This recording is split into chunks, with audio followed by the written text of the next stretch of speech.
So today we're going to talk about how to find and attract high-value sponsors. Thinking about historically what sponsors are used to, or when event planners are putting together their event in the past, you'll probably be able to recognize that a lot of people have done like the gold, silver, platinum, whatever sponsorship. Mhm. It's not that it's necessarily a bad thing, but some people are moving away from it and they're giving them different names now. So it's not like you have to do it one way or the other, but I would encourage you to play with some different ideas and maybe thinking about, since you're both with Intentional Faith, maybe think about some of the programs that you have and maybe even name some of your sponsorships after your programs. That would be one way to think about what would catch the attention of a sponsor. But also, like, thinking you could even name one of your sponsorship levels or after a let's say an interaction at your event. Maybe it's the photo booth sponsor, but let's give it something more clever. You know what I mean?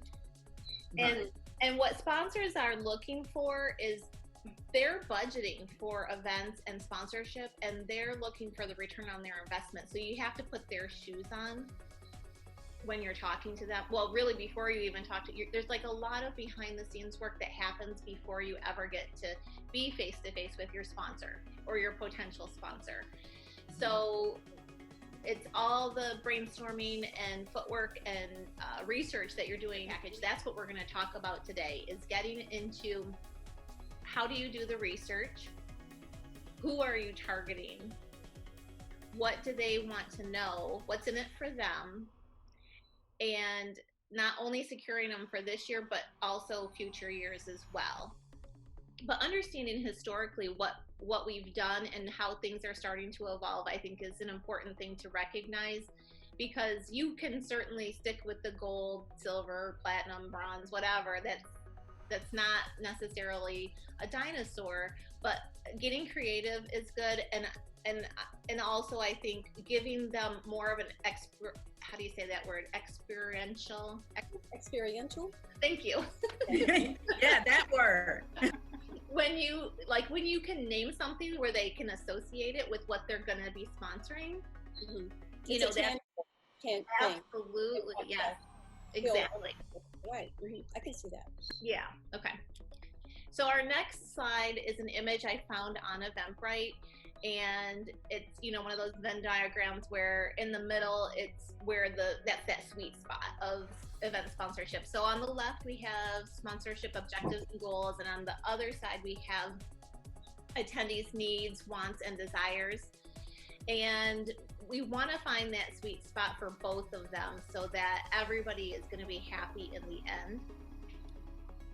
Okay, so we're looking for the right crowd, knowing why people attend the event and the problems they're experiencing in their professional lives can help you to create valuable sponsorship opportunities, which leads into sponsorship.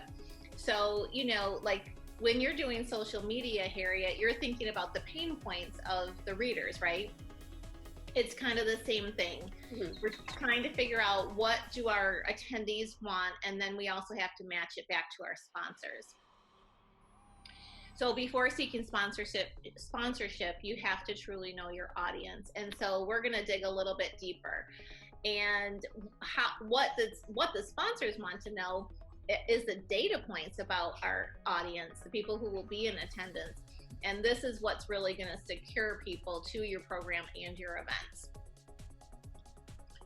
So getting those data points is your secret sauce or your secret weapon, however you want to frame it. Giving value to your audience before approaching potential sponsors is really kind of the key, And you can do this with Google Analytics, but if you are not comfortable with that, there's a lot of good people out there that know how to pull that data. And of course, you can pull it from your social media, and lots and lots of different mediums are now using analytics, but Google Analytics, and I'm not a guru for Google Analytics, one of the best ways to do it without having to pay somebody is just to create a survey. And I would encourage incentivizing the people who are on your pages, whether it's through email, social media, whatever. Why not? I mean, get a couple of $25 gift cards and do a drawing for anyone who does your survey. I mean, it's not much, but you can put that in your event budget to have those incentives. Things that you may ask in your survey might even be like some of their spending habits. So if you knew that some of the people on your page that might be attending your event were in planning to purchase a car in the next 12 months, perfect segue to talk to an auto dealership to be a sponsor. Part of your brainstorming with your team, I would sit down and think about the questions that you need to know about your audience and come up with a handful of spending, like planned spending for the next 12 months. And then when you put that in your survey, now remember, you're incentivizing them. So in some cases, they would never give you that. But if they're going to get a possibility of $25, they're probably going to answer your questions. Okay, so I recommend that you survey your audience 3 times. So we just talked about the first time. And then you want to do it once you're ready to launch your email campaign. You can do it within that registration. So we talked about all this last time. So you're letting people know through your email campaign that, hey, registration is open, and their job title, and their role, if they have any challenges within their organization. Just a few extra questions. The third time that you're going to survey them is after the event is over, and you want to do that real quick. We're going to be asking some of these basic questions, like, their age, their job functions, responsibilities, challenges they're facing, that sort of thing. And that will help you when you eventually do get in front of your sponsors, so that you can talk to your sponsors about the demographics of who will be there at your event. That's what they're really going to want to know. It's not your event that's going to get sponsorship. It's the data points. Okay, and we know that numbers tell stories. Ask the most priority questions first and save the rest for post-event feedback. So we talked about surveying your audience 3 times. So whatever you find, like when you're doing your team brainstorming, whatever you think is the most important, start with that and, kind of reverse engineer it. But stories gain the attention of your sponsors. So again, this is because we're incentivizing them with a survey that has a potential for a gift card drawing. And so we're asking about their future spending so that we can zero in on the right kind of sponsorship. So if you were to find that there was, several people who said we might be refinancing, or we might be buying a house next year, then that would be a perfect segue to talk to a bank and say, hey, would you like to sponsor this event? Let me tell you who's coming. And chances are when they see your data points, that will incentivize them to get on board. Little fun fact, maybe you know this, WOO stands for winning others over. So that's what we're trying to do. We're wooing our sponsors. Now that you know your audience, find multiple characteristics that will win your sponsors over with a goal for long-term sponsorship. So we're not just looking for a one and done. Mm-hmm. So we're going to talk about assets now.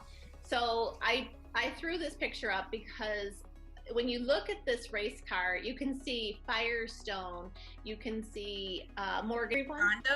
Honda, yes, good eye. So yes, so when you see these are all sponsors. And that's what an asset is. You're giving sponsorships branding. This is their branding power. Sponsors want to know what is in it for them. And once again, they're budgeting for marketing and sponsorship. So it's all about the logo placement. Sponsors want to see where they're going to get their branding at your event. And so as a nonprofit, generally there's about 1 or 2 big events a year. There might be some smaller events. When you're looking at the whole year and the sponsorship opportunities that people have, those higher up sponsorships are going to get the best placement naturally. One of my favorite places to do that is on the bottom of letterhead. And I know that sounds crazy, but sponsors really like that. It doesn't cost me anything extra, which is why I love it so much. Always do a banner. I told you about the letterhead. Website is another great opportunity for free. When I say free, I'm talking free to the nonprofit. See, we're looking for things that will give them the visibility they want without us having to spend more money. Now, the banner you're going to spend money on. You can't get away from that. But banners do sell because they do give big, splashes for people. So that goes back to being an experience for the attendees, but they're also connecting to the sponsors. So that's banners are awesome. But that gives you an idea of I love how this visual gives us, look at all the sponsors. That's really their banner, So this is what we talked about a little bit already. Brainstorm with your team, using previous feedback, and also keep an eye on your competition, because they may have some assets that you're not thinking of that will bring in some value for your sponsors. What if there was a before or after VIP session? Like maybe you have a coffee hour that is only for a certain group, or maybe it's open to everybody. It could be afterwards. It could be a VIP cocktail hour. Whatever the case may be, you can make that specific hour a sponsorship level, and that goes back to being an experience. So what's the value? When you're putting these asset values together, it's a really good idea to do a spreadsheet where it, kind of looks like a budget, but we're actually putting value to each part of your assets. So if you're listing banner, if you're listing letterhead, if you're listing something like the photo op or a VIP coffee hour, whatever that is, you're going to itemize each thing, and then you're going to give it a value. You don't necessarily have to do it by what it costs, because you might want more than one sponsor for those specific things. Now, if it's something that's going to give them a real front and center, like maybe they're the main event, the main sponsor of your event, then you might say, okay, so Intentional Faith is the nonprofit in the room right now.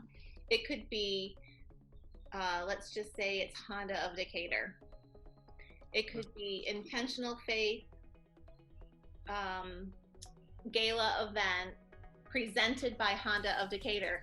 There could be 10 more sponsors, but you're giving them the most upfront branding. So you want to make sure that you know what that's valued at and how many are going to be available to have that specific branding. It might take going through one event before you actually find that sweet spot. Just keep trying until you get it right. Right. Your value-based pricing model. So can you see my cursor moving? Yes. Okay, this line right here, this is cost. And then going up the white line over to here, this is price. But in between, this is the margin. Then you got to cover your cost, and you're asking for this right here, the price that you're setting. But up here, this is the perceived value of your sponsor. So we don't want to set it to where it's set in stone necessarily, because sometimes we have sponsors who are willing to give more, and we shut it down because we're like, oh, we got them as a platinum, we're good. But they might be willing to actually do more. So based on their perceived value, we don't want to leave any money on the table. So yeah, so we want to also see if we can do some add-ons. Follow through and delivery is a perceived value. So my recommendation is to under promise but over deliver. So when you're making those lists of assets, you also have to talk about who's going to follow through, who's going to put it on the website, who's going to put it on the letterhead, who's going to make the banner. And if you at some point feel like there's something that you cannot follow through on at any point in time, you may have to take it off your list, because if your team is big enough, it might not be a challenge, but if you're struggling to keep your head above water, it might be that the website is all you can do, or it might be that social media is all you can do. But if you promise your sponsor, let's say you're going to do 5 tweets and 5 Instagram posts and 5 Facebook posts, I would say go a little bit more than that. Do your 5 for sure, but maybe do 7 on each platform. So when you under promise and over deliver, you're building more trust with that sponsor. You're thinking about the future, really. You know, you want them to trust you now, but you want them to trust you enough that they'll sign up again. So the new wave of sponsorship levels may be moving away, like we talked about, from the silver, gold, and platinum packages. But consider the assets by activation type to help sponsors quickly understand the potential value of each asset and be prepared to create something exclusive. So if you're talking to a sponsor, maybe you're at coffee or over the phone, whatever the case may be, if you don't feel like you can't create something, you might be able to marry a couple things together and make exactly a package that fits their need.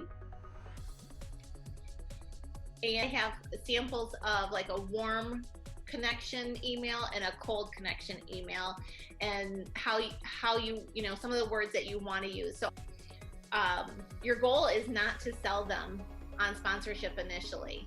Your goal is to find a decision maker and ask for a meeting. Okay. So the warm connections are those you already have relationships with. Even if you've only met them one time, that's okay. You want to leverage those warm connections with a follow-up email.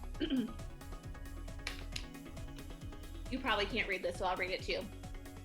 It just says, "Hey there, it was great to meet you last week at the XYZ event. Any chance you can suggest the best contact for those in blank product site at your company? Thanks, your name." Reminding them that you just met and you're looking for someone. You didn't tell them why. You're just saying like, "Hey, I'm looking for someone who is a good contact for this specific part of the business that they do." And that's it. And here is a sample of a cold email. So this is someone that you don't know, but maybe, you know, especially on LinkedIn, we have a lot of professional connections that we've never met before. It's happening a lot more on Facebook as well, and certainly Instagram. So this one says, "Hey there, I saw on LinkedIn that you are involved in related product or project. I would love to connect and ask your thoughts about a cool project I'm working on. Are you free tomorrow at 3? And then you sign your name. So you're kind of giving them a little bit like, "Hey, I kind of know you because I've seen your stuff and I see what you do and I like what you're doing, but I want to ask you some thoughts. I want to get your input." And a lot of people love to give their opinion. So you very well might be able to get on the phone with this person. And then once you're on the phone, we can go back to the previous screen. And let's say you know that maybe they're not a decision maker. So you quickly find out, you know, who that is and what they're doing in their role. You can go to this model and say, "Do you know who I should talk to about such and such product in your company?" So, you know, so Formo is a great way to create organic conversation with the people that you're engaging with, to try to build a little bit of trust with them so that you can get to the right person. And hope and do it too with the person who you're engaging with for sponsorship. Once you have gotten to the decision maker. Okay, so this one says, "Hi," the prospect's name, "Your colleague, so-and-so, mentioned you were the manager of product X. I would love to set up a quick call to discuss some of your areas of focus and see if there is some common ground between your priorities and our plans for 2020. Wednesday, does 3 o'clock work for a phone call?" And then you sign your name. So you're letting them know that you have something in common, but you're not getting into the meat and potatoes of it. You don't want to tell them too much. But once they get to know you, they might fall in love with your organization, and that's what your goal is. So right now, you're not trying to sell them on sponsorship. You're just trying to get them to answer the call and set up a meeting so that you can have more warm conversations with them. So a lot of times when people are signing their signature in an email, they say thanks in advance and then they sign their name. And I'm guilty of it too. So thanks in advance insinuates that you expect them to do something, and they may have absolutely no plans to do anything, and so it's kind of just avoid doing that. So you could be like, if we go back to this screen up here, does 3 o'clock work for a phone call? Well, 3 o'clock might not work for a phone call, and if you say thanks in advance, then they're like a little bit offended. The best sales tool you have is you. So thinking about your team, I'm sure there's going to be times where, there's somebody who may take the lead a little bit more, but essentially, even Brenda, like when you get a phone call, you need to know what the team is doing so that you can be on it. You can be like, hey, we've got you. We're so excited to have you on our team or part of our event. Yeah. So you are the best sales tool. And sponsorship is like dating. You don't get married on the first date. So listen to your sponsor's needs, be attentive, wait for them to ask for the proposal. So you're just doing this constant, engagement, slowly sharing information with them and letting them know what's going on without being real pushy. And then following your asset valuation that we talked about earlier, where you make that budget of these are the values of all the things that I can do for your branding. Now is the time to deliver and over deliver, exceed on what you promised to your sponsors. And that's where we talked about how if you're going to give them 5 tweets or 5 social media posts, do 7 or do 10, whatever. Just give them more than what they ever asked for. So post survey feedback. This would be to your attendees, and don't forget to request asking about their experiences and share that back with your sponsors. The sponsors want to know the outcome of their investment, their return on investment. So prepare a fulfillment report to share at a face-to-face meeting. So then sometimes I would even go face-to-face and I would meet them, like depending on their sponsorship levels. So some sponsorship levels included like a certain recognition. Okay, so this is what a fulfillment report includes. You're going to have the introduction and summary, which is a brief report about the value propositions and the results. And then the attendee stats, share visual aids, graphs and pie charts, demographics, attendance and survey results. And then the on-site stats would be like shared pictures, branding image and that sort of thing. Off-site stats are the social media impressions, the mentions, engagements, and gratitude, and with immeasurable gratitude for the support made to your attendees. So you can put a whole, packet together. So I definitely think doing the fulfillment report is a great idea. Again, this is a lot of work. So anything you can do to prepare in advance, like when you're just starting out planning for the event, like with the brainstorming and all of that, you can sort of put a few things together. Like as far as the fulfillment report, you could start creating documents to just have like page markers, one called intro and summary, and do another one for attendee stats. And then as things start coming in, you can be building that up so that when it's all said and done, it's just like printed out and you're done. Feedback. This is also something that I think is excellent information from your sponsors. You want to know, what did they love? Was there anything that they didn't like as much? And what should you do more or less next time? As you discuss the results, use this time to ask more about their goals and objectives for the coming year. And then if your sponsors are happy with the results of your partnership, and especially if you delivered a significant return on their investment, then you've earned the right to ask them back next year. And then share the draft of the new proposal for the following year. If you can't do it at that same time, you can always follow up. If you can prove a return on their investment, they may be willing to sign for a period of years, and then I would give them a discount as well. And send a custom proposal based on the feedback within 2 weeks. So that goes back to what we talked about earlier about how listening to them, sometimes you're going to hear like some pain points and maybe some things where you're not quite sure that the sponsorship packages that you have established are the right fit. Maybe you can marry some things up and make it to where you know that that's exactly what they need. And the last order of business is to invite sponsors to refer you to anyone in their network. somebody who is probably doing a similar business to what they're doing, because if they're a lot of times businesses know who their competition is, and oftentimes they're friendly with their competition. They may even be doing lunch together and coffee together and networking together, and and so if you have already secured this type of a sponsor, let's just say Honda of Decatur, since we've been saying that, then chances are you have caught the eye of an auto dealership for a reason. So if they're willing to give you that warm connection to another car dealership, chances are you will be able to pull another one in. So, I'm using the car dealership as an example. It could be a bank, it could be anybody really.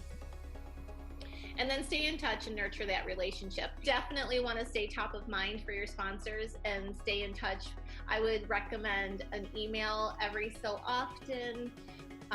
If you felt like it was comfortable enough to ask for coffee once in a while. It depends on your relationship, if that would be weird or if that would be welcomed. But I just encourage you to maybe once a quarter to say, hey, how you doing? One thing that I've been doing with people that I've connected with as sponsors in the past recently is I've just reached out to them and said, hey, COVID has turned things upside down. Just checking on my friends. How are you doing?